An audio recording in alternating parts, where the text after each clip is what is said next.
Ya, pokoknya yang penting ikut. Nah itu bahayanya kalau anda tidak tahu detail. Jangan-jangan syariat yang kamu ikuti itu syariat yang sudah berstatus mansukh, telah dicabut. Dan itu banyak. Makanya kata Sayyidina Ali ketika ada orang ngajar gak tahu nasa mansukh, halakta wa ahlakta, kamu rusak dan merusak orang lain. Seperti tadi pernah ada kawin itu satu turunan, yaitu era Nabi Adam. Masa kita sekarang kawin sama satu turunan, kan gak mungkin, ya kan? Pernah ada membumi hanguskan orang kafir, yaitu syariatnya Nabi Nuh, itu dihapus oleh syariatnya Nabi Ibrahim dulu.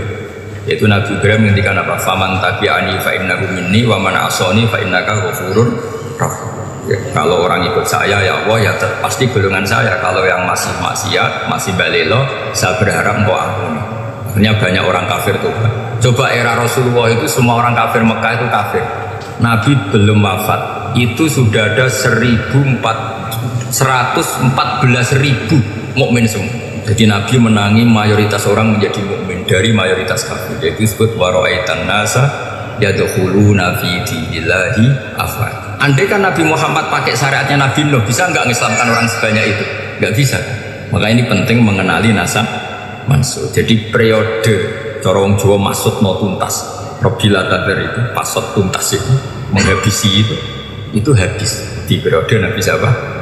No, syariat itu sudah nggak dipakai lagi. Yang dipakai apa? Faman tabi'ani fa innahu minni wa man asani fa innaka ghafurur rahim. Lah Nabi Muhammad ini nabi yang kena khitab anit tabi' millata Ibrahim hanif. Jadi masternya Nabi Muhammad itu mentornya Nabi Ibrahim. Sehingga syariatnya ya faman tabi'ani fa innahu minni wa man asani fa innaka ghafurur rahim. Tidak syariat rabbil tadar alal ardi minal kafirina dai. Jelas ya, jadi mengenali nasa mansukh itu penting sekali. Karena kalau enggak, anda halakta wa ahlakta, kamu merusak diri kamu sendiri, juga merusak orang lain. Karena menfatwakan hukum yang sebetulnya sudah berstatus mansukh, hanya berdasar itu kan syariatnya nabi-nabi dulu. Syariat yang apa? Syariat yang nggak pernah terhapus hanya satu, usuluddin, yaitu tauhid, itu sama. Tapi kalau syariat itu beda-beda, atau furu'iyah itu beda. Itu tadi saya beri contoh era Nabi dulu, kalau ada pakaian najis potong, dibuang. Era Nabi Muhammad di orang kafir dihabisi oleh langit.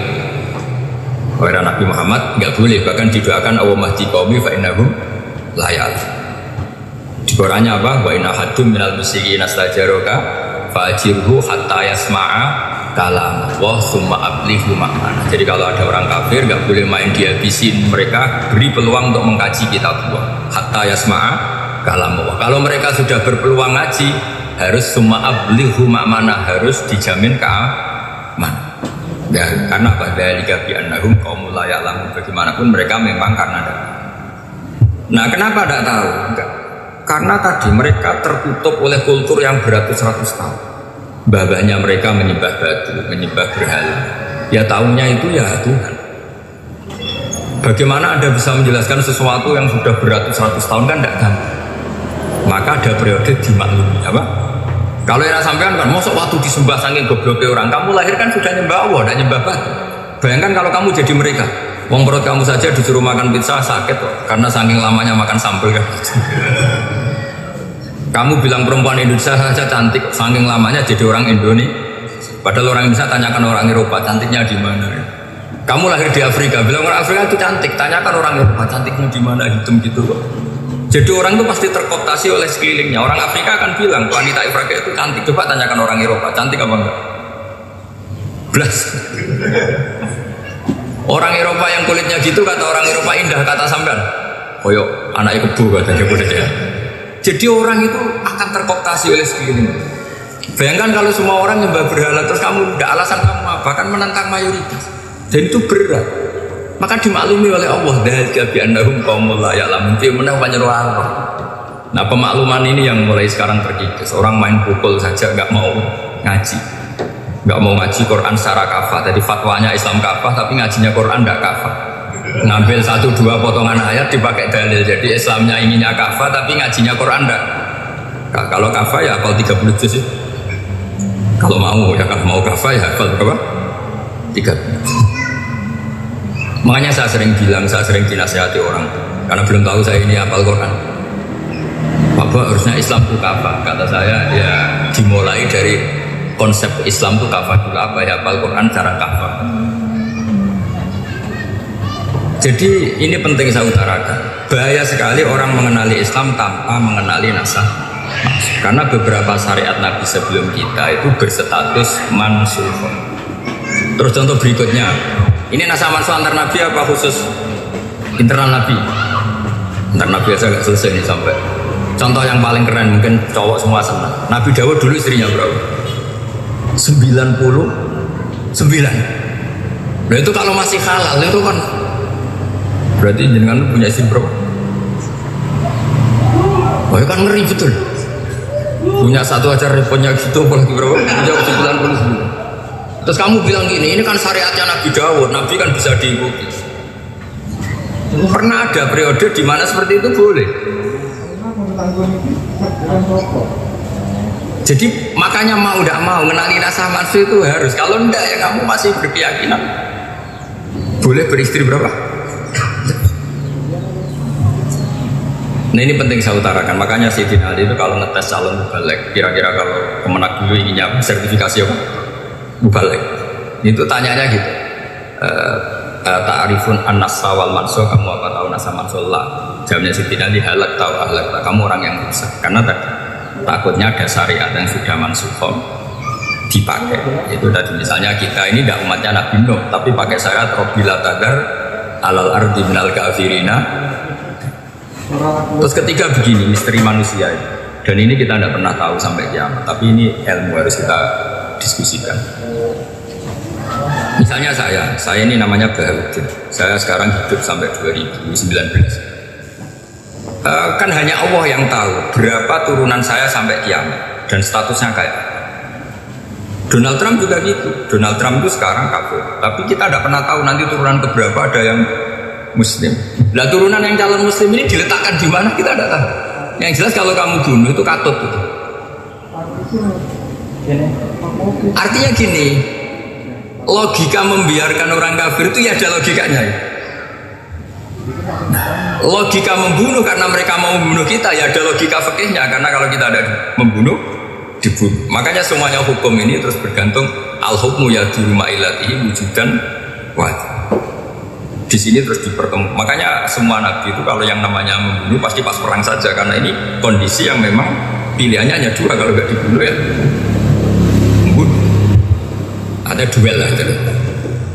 Maka ini butuh kajian fikih dan orang nggak boleh subjektif dalam hal ini. Saya ulang lagi, tidak boleh subjektif. Karena tadi orang yang kamu katakan sekarang misalnya Zaid, kamu itu bodoh sekali. Kenapa bodoh? Nggak hafal Quran, nggak pernah kuliah, nggak pernah ngaji. Ternyata Zaid ini bersemayam calon anak yang alim alama hafal Quran, namanya Umar, tapi masih jadi sperma. Suatu saat Zaid itu punya anak alim alama. Kan banyak orang tidak bisa baca Quran punya anak hafid. Banyak nggak di Indonesia? Banyak nggak petani yang punya anak dekan? Petani punya anak dekan. Yang dekan punya anak naik kelas saja susahnya bukan main. Banyak kan? Nah ketika dibalik nanti ada dekan punya anak goblok, yang petani punya anak dekan pinter mana? Kita tidak pernah tahu. Makanya ini ya sudah, kalau nggak pernah tahu ya bilang saja wallahu alam, kan selesai. Daripada komentar keliru kan ada wallahu alam. Makanya cerita favorit guru saya Kiai Haji Maimun Zubair itu punya benar Kiai Zubair. Itu cerita favoritnya itu ada santri namanya Soleh. Soleh itu alim alam. Orang Madura itu cara berpikir kalau kiai saja alim seperti itu, apalagi bapaknya. Pas bapaknya main ke pondok, santrinya ada ribuan. Bapaknya main ke pondok itu sholat itu ya gak bener, gak sesuai sunnah Rasul lah kira-kira gitu. Sudah sholat itu gak bener, apa-apa gak bener. Masih ditakwil sama santri Madura, karena orang Madura itu kultus. Mungkin khilaf itu satu khusus, pokoknya perlakuan khusus. Suatu saat saking bodohnya orang itu, kenceng itu pikir musola. Wah ini gak bisa ditakwil lagi, artinya gak bisa ditakwil itu gak. Wah ini sudah gak bener ini, gak bener. Singkat cerita santri tadi gak kuat matur ke kiainya, Pak Yai, jenengan sealim itu kok bapaknya segoblok itu. Kenapa? Ya, dia kencing pikir musola. Oh bapak saya itu pinter sekali. Kok bisa? Karena beliau yang memutuskan saya mondok sampai saya jadi alim alama seperti ini. Yang bodoh itu mbah saya. Bodoh itu mbah saya.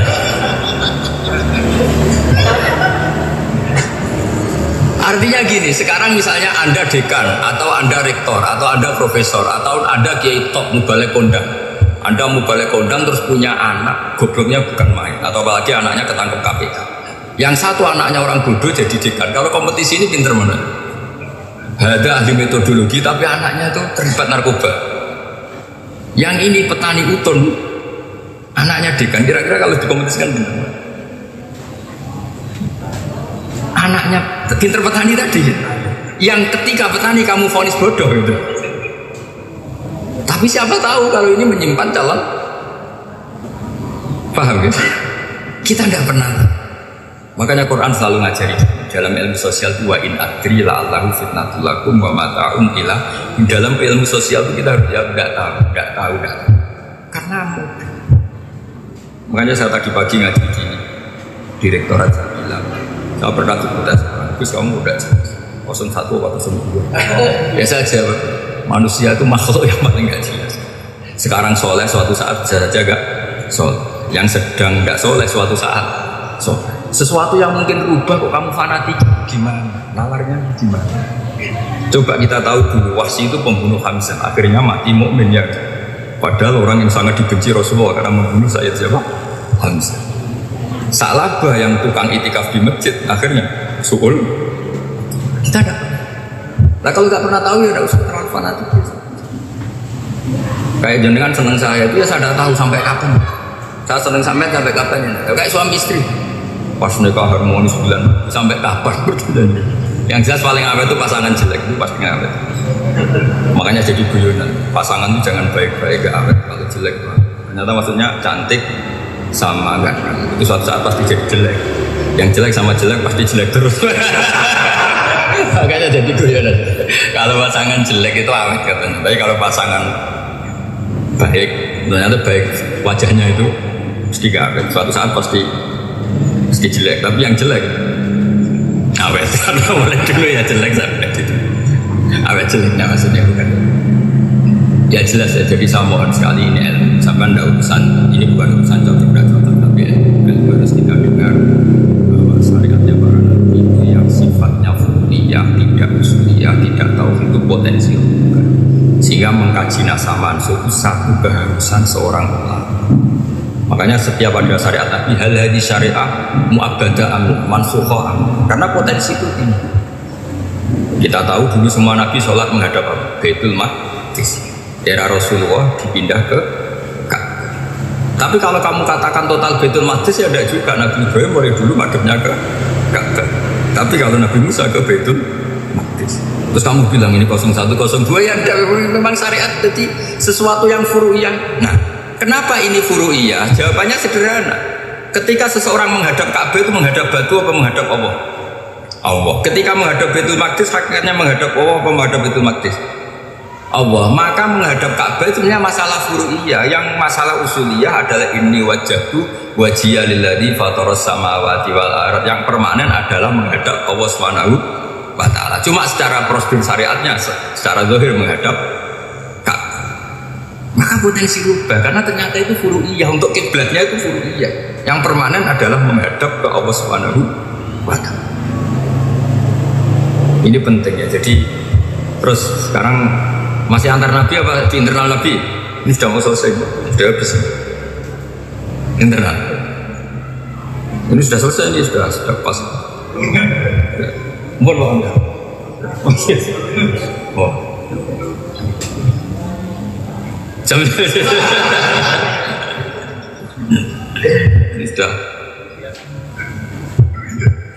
Sampai mana tadi? Teruskan apa enggak? Sudah ya, sudah kayaknya sudah. Biar kelihatan cerdas. Sekali pertemuan sudah pinter. Berapa? Setengah jam sudah pinter. Yang internal nabi apa antar nabi? Internal ya, sudah sekarang ke internal. Kalau internal lebih banyak lagi contohnya. Yang masyhur tentu masalah Baitul Maqdis. Dulu Rasulullah pernah sholat menghadap Baitul Maqdis 16 bulan berapa? 16 bulan, gila 17. Pokoknya khilafnya hanya 16 dan 17. Kalau ada bilang 10 bulan berarti gak pernah ngaji khilafnya. Karena khilafnya itu hanya 17 sama 16. Akhirnya sama Allah diminta disuruh menghadap ke Ka'bah. Saya ulang lagi, itu tetap masalah antar nabi seperti ini.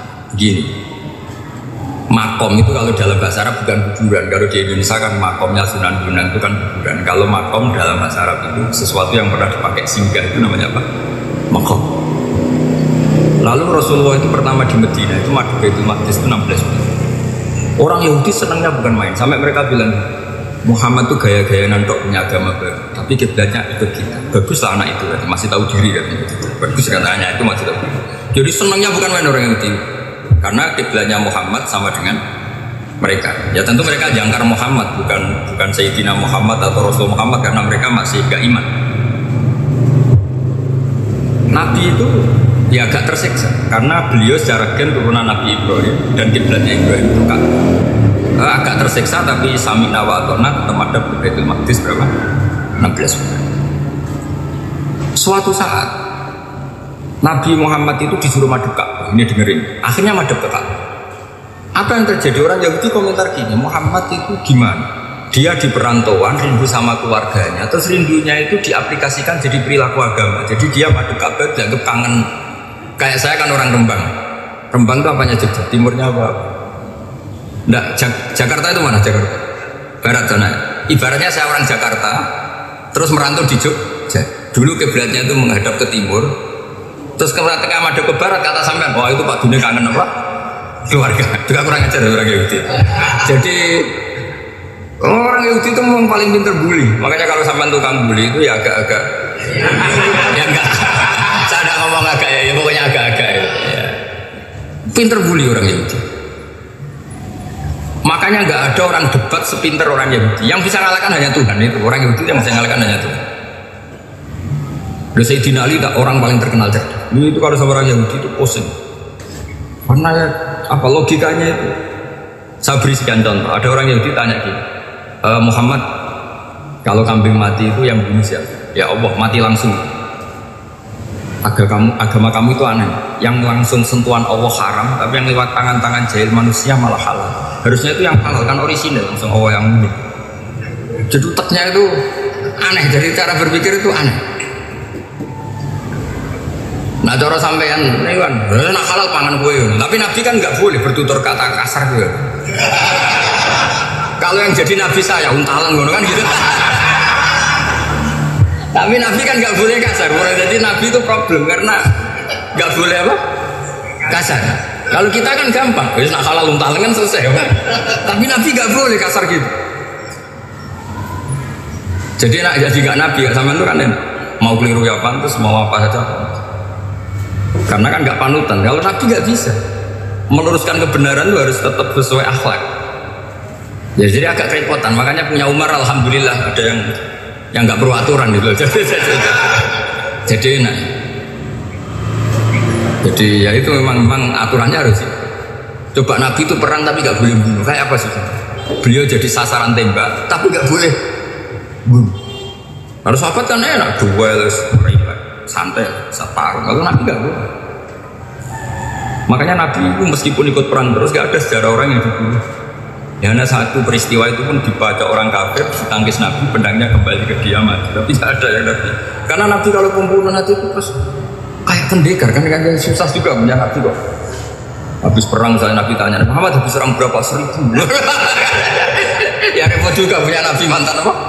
Pembunuh, meskipun yang dibunuh orang kafir. Tapi kan kayak apa? Fitrah manusia itu akan menolak kepemimpinan orang yang gitulah pokoknya gak bisa diterangkan. Makanya Nabi itu gak pernah bunuh. Situ kayak apa musuhnya tapi gak pernah bunuh. Untungnya di sekeliling orang-orang yang tadi. Jangan bilang itu suka bunuh ya, pokoknya perang gitu ya. Perang dengan bunuh itu beda loh ya. Kalau perang itu fair apa? Sampai mana tadi? Nabi Ibrahim ya. Makom tadi saya ulang lagi. Nabi Muhammad menghadap ke Baitul Maqdis itu hanya Allah nuruti. Ini loh Nabi betul. Tahu betul bahwa di antara syariat adalah Baitul Maqdis karena semua Nabi pernah berkiblat Baitul Maqdis. Tapi Nabi ketika menghadap ke Ka'bah, Nabi juga dibilangin sama Allah. Ini loh syariat yang benar karena Ka'bah juga kiblat sing aktaku, lebih tua ketimbang Baitul Maqdis. Maka disebut Ka'bah Atiqah. Ilal Baitil Atiq. Kalau Quran bahasakan Ka'bah apa? Wal yatawafu bil Baitil Atik itu tua sekali. Ketika berstatus tua itu orang Yahudi sopan mergoroh kelirune Muhammad. Mereka nantang Muhammad, ayo debat terbuka. Nabi rawuh. Bagaimana Anda bilang Ka'bah itu kiblat tertua? Wong Ka'bah itu pertama yang menghadap sana itu ya kamu. Semua Nabi menghadapnya ke Baitul Maqdis. Terus Nabi Muhammad mulai berargumentasi ini ya. Enggak, Ka'bah itu kiblatnya Ibrahim. Jadi Ibrahim dulu itu yang mulai dulu kiblatnya itu di. Terus orang itu tanya buktinya apa? Terus dijawab fihi ayatum bainatum maqam Ibrahim. Ternyata di situ ada jejak kakinya Nabi Ibrahim, yaitu batu yang diinjak beliau ketika bangun Ka'bah. Itu argumentasi ilmu. Lah barang orang Yahudi kehilangan ilmu, itu gobloknya orang Yahudi. Makanya yang bisa mengalahkan Yahudi hanya Allah Subhanahu wa taala. Belum Ibrahim saja golongan kita, pengikut kita. Ibrahim itu pengikut Yahudi. Wah, itu Nabi mulai senyum-senyum, mulai tertawa-tawa. Oh, itu goblok, orang terdidik. Karena itu ibaratnya kayak kamu bilang Soekarno itu pengagum Puan Maharani. Kira-kira seperti itu. Soekarno itu pengikut Puan. Karena Yahuda itu Yahuda bin Yakub bin Ishak bin Ibrahim. Saya ulang lagi ya, nasabnya Yahudi Yahuda bin Yakub bin Ishak bin Ibrahim. Jadi Ibrahim itu mbah keempat dari Yahuda. Tapi karena mereka kalah debat, Ibrahim itu pengikut Yahudi sama dengan bilang apa? Soekarno itu pengikut Puan Maharani. Itu kan jadi aneh. Atau Gus Dur pengikut Mbak Yeni, atau Basim Asari pengikut Mbak Yeni, itu kan aneh. Akhirnya sama Allah diingatkan. Makanya ada ayat ha antum haula hajatum fi malakum bi ilm falimatu hajuna fi ma laysa lakum bi ilm. Perjanjian debat ini semuanya harus ilmiah. Tapi kenapa perdebatan Anda malah tidak ilmiah? Padahal orang Yahudi iftadohu, malu semua. Wah, semuanya Muhammad. Itu satu-satunya kekalahan orang Yahudi. Tapi ayat-ayat seperti ini itu tidak populer. Ayat ha antum haula hajastum fi malakum bi ilm falimatu hajuna fi ma laysa lakum bi. Jadi Islam betapa hebatnya Islam. Kalau debat harus ilmiah. Dan Kanjeng Nabi menantang, ini perjanjian kita debat ini ilmiah. Kenapa sekarang jadi tidak ilmiah? Yaitu kamu mengatakan Ibrahim itu pengikut Yahudi, padahal Ibrahim dengan Yahudi itu dulu Ibrahim. Bukan Islam kalah, tapi tetap orang Islam. Tapi nah, makanya terus Ka'bah dibuktikan ketuaannya lewat apa? Fihi ayatum bainatum maqamu Ibrahim. Itu bukan makam kuburan, karena makamnya Nabi Ibrahim tetap di Hebron, di Palestina. Kira-kira itu Palestina. Jadi Israel yang Israel, boleh menang tim. Jadi Israel yang Israel, jadi Palestina yang saya pernah ziarah ke sana di Hebron, di makamnya Nabi siapa? Ibrahim. Jadi jelas ya. Jadi nasa mansur itu ketentuan yang dikehendaki Allah Subhanahu wa taala untuk menguji loyalitas manusia, menanggalkan semua akal. Makanya saya mohon sekali siapapun yang ngaji saya dimanapun, sekali-kali manusia itu harus menanggalkan akal. Sekali Anda pakai akal, maka Anda akan ingkar dengan nasa mansur. Nasa mansur itu hukum yang direvisi, yang dibatalkan. Makanya orang Yahudi lagi-lagi pinternya orang Yahudi merovokasi orang-orang yang Islamnya belum kuat, diprovokasi gini. Unzuru ila Muhammadin tahayyara fi din yukhillu yawman wa yuharrimu. Lihat itu Muhammad, dia kebingungan cara beragama. Kadang bilang A, besok bilang B. Jadi nasa mansub dianggap satu bentuk kebingungan, kayak kurang ajar. Wah, akhirnya sebagian orang yang murtad. Makanya nasa mansub itu satu peristiwa yang menjadikan banyak orang murtad. Karena diprovokasi orang Yahudi bahwa itu bentuk kebingungan